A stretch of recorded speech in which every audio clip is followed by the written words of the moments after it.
All right. Well, let's get stuck into to track one, and Grace is a song that we all know, and that was was it your second single? It was it was this, it would have been, it came just after Tough. So I think, I don't know, in terms, it's weird because the way we release songs now, obviously, it's like we're putting songs out and we weren't saying single. Right, okay, yeah. But I think it was the first one we proper went, okay, we're going to let's put a proper video behind this and push. Like that. So I think that was probably the first one. Yeah, in my mind, Tough was the first one that came to me was Tough. Yeah. And then, so then Grace, what a lovely bridge on this. Well, yeah, nice one. Thank you so much. On this track. So, yeah, talk us through the track. Yeah, so basically, I wrote it last year, and it was like, I was writing a lot of songs about, well, I mean, you've heard the album. I was writing a lot of songs about heartbreak and breaking up with someone. So it was like, I just came out of the session, I was like, let's just write a song about falling in love with someone and just loving them and not being ready to lose them and like just being that initial feeling. So yeah, the album definitely gets off to like a confusing start because everyone's like, oh, this is great, this is going to be an album that's upbeat and about love. And then you get to the song 3, 4, 5 and 6, 7 and you're like, oh God. So I like to I bring people into a false sense of security here. You don't even have to wait for 3, 4, it's like 2. 2 is Bruises, which sounds really like you've been very unlucky in love. Yeah. Do it. It's definitely a very like, everything's great. No, it's not. It's like, do you know what I mean? So that song was just, I wanted something upbeat and ready to go, and I really like how it opens the album in terms of just, there's a piano chord and my voice comes in, and that's like, for me, is what I wanted to lead the album in. I didn't want there to be like an instrumental into the album, or like a cool, I mean, intros on albums can be amazing, like the XX's intro is like iconic, but for me I just wanted like a straight in, boom, here we go, and you're off sort of thing. And you're setting your stall out, isn't it? Totally, yeah, just being like, here it is. I think you should know in the first line if you're going to like this album or not. Yeah. Because it's like, it's got the kind of root piano and vocal and kind of melodic thing that sets up for the rest of the album. Do you know what I mean? And and yeah, I just wanted the song. Plus, we open the shows with it, and it's like, it just always gets off to a good start. Yeah, and then similarly, you're flowing straight into Bruises, which is just you and a piano. Totally, yeah, absolutely. It's so stripped down. There's nowhere to hide, is there? 100%, and I think that was, see, for this whole album, I was kind of like, that we kind of wanted to do that and have it be, there's always going to be room to build on things. Do you know what I mean? And there is some songs in here that are a bit more built up, but like, for the most part, it is, even the more up tempo and full ones are still kind of like pulled back a bit. I think for this album, I did want to just have, right, here's the first one, the songs, as minimal instrumentation as possible, and the voice, and hopefully that you should know, like, I wanted people to get the very rawest version of it before they kind of, I didn't want there to be anything getting in the way of things. Do you know what I mean? I wanted them to just hear those two things, the voice and the song, and just be like, okay, this is how I'm going to make my mind up. And yeah, with Bruises, that was like, when I wrote that song, that was March 2017 it came out, but I wrote that on my 20th birthday with a guy called James Earp, and it was like, the only reason it was so stripped back was because we didn't have enough time to add any more instruments to it.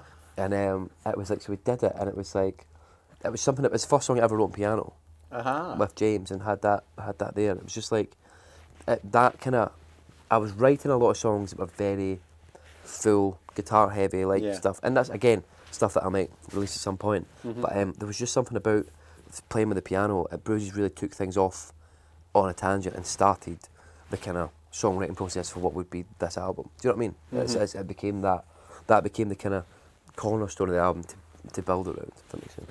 And of course, lyrically, you're setting out your stall, as in, my love life is an absolute disaster area. Yeah, totally, and exactly. And it was one of those things as well. Like, James was like one of the first guys. I'm 20 years old at this point, or 19 turning 20, and James was like being in a room with someone else who just went, so what's going on in your life at the minute? And I remember that time being like, whoa, that's a weird thing to, do you know what I mean? Like, because you don't really, as a 19-year-old guy, I wasn't getting that, I wasn't having that many conversations about my love life or loss of love life, and it was like, yeah, I just remember being like, oh, that's a bit weird. And it took like kind of writing with someone else to pull out the kind of actual factual, like songs in me. So, because a lot of time I was kind of maybe making things up on songs. They would get maybe one or two that would be actually about me, and then, but for the most part I was just drawing on like random things, and then, yeah, it's weird that it took writing with someone else for them to go, what's going on in your life, and me going, oh, okay, and then that kind of drew things out, and yeah, again, even lyrically, that really just lyrically and sonically and stuff really just opened up my kind of mind to like being like, oh, I can try and write songs like this rather than I don't have to do everything on guitar. Do you know what I mean? I mean, I still can't. That's why the piano's so sparse, is because I couldn't do anything else. Yeah. So it's like, yeah, it's very bit. And don't you think that breakup songs are always more interesting than make-up songs? Totally, yeah, absolutely. Because I think the thing about being, when you're sad, you think about it more. You have that, you sit and you stew, but when you're happy, you think about, I don't know, skipping and spaghetti. Skipping and spaghetti, which is definitely not as interesting. Exactly. Yeah. I feel as though, I mean, it's seriously that my favourite art, from 1500 on, was always by artists who came from a bad place. Totally, yeah, absolutely, 100%. And I think there's so much, people must find out a lot about themselves when they go into those like kind of like sadder moments of life, or the kind of troughs of their life. Do you know what I mean? Yeah. They kind of, that's when you really realise what you're made of, I suppose. Do you know what I mean?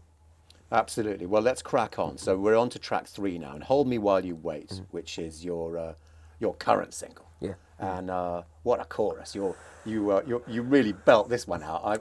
When I first heard it, I just thought, God, I feel for that poor boy on tour. Oh yeah, totally.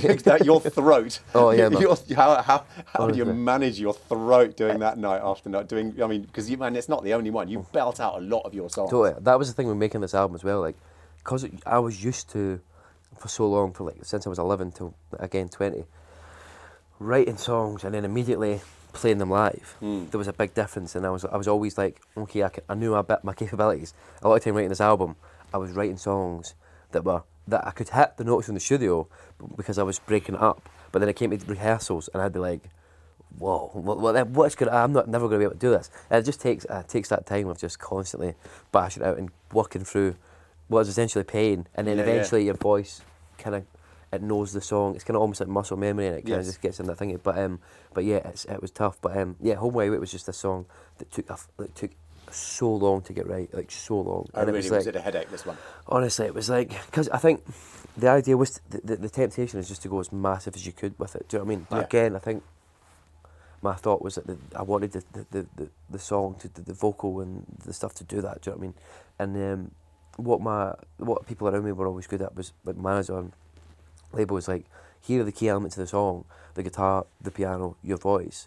You don't need. There was so many drums on it and stuff at points, and there was like, it was very electronic at a point and stuff, and it just went through so many different producers, great producers, but it just wasn't. It never stuck, and it was never right. I actually kind of really was against putting the song out for a very long time. Yeah. Because I'd just been soured on it by the thing. Even the original demo never really filled me with much.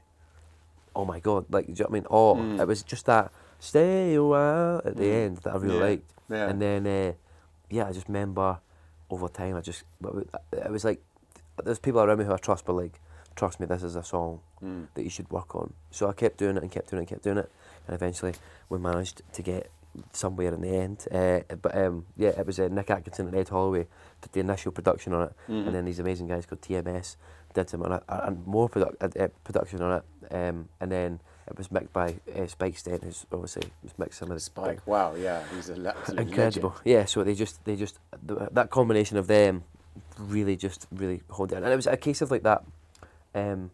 What's that thing that Rick Rubin says? Like, it was like deproduced or something. Like, do you know what I mean? Like, it was like less is more. Yeah, and it was like that kind of thing of, it was just, we need that many people just kind of strip it out, and it took a lot of work to kind of find those key elements. And I think I'm glad with what we got, and I'm really proud of it. Yeah, that's really cool. It reminds me that it takes kind of maturity, and that's why Rick Rubin knows. You know, it takes a really mature production head to know what to take out more than what to put in. It's almost all about the gaps that you leave, rather than putting all the kitchen sink in. Absolutely. Yeah.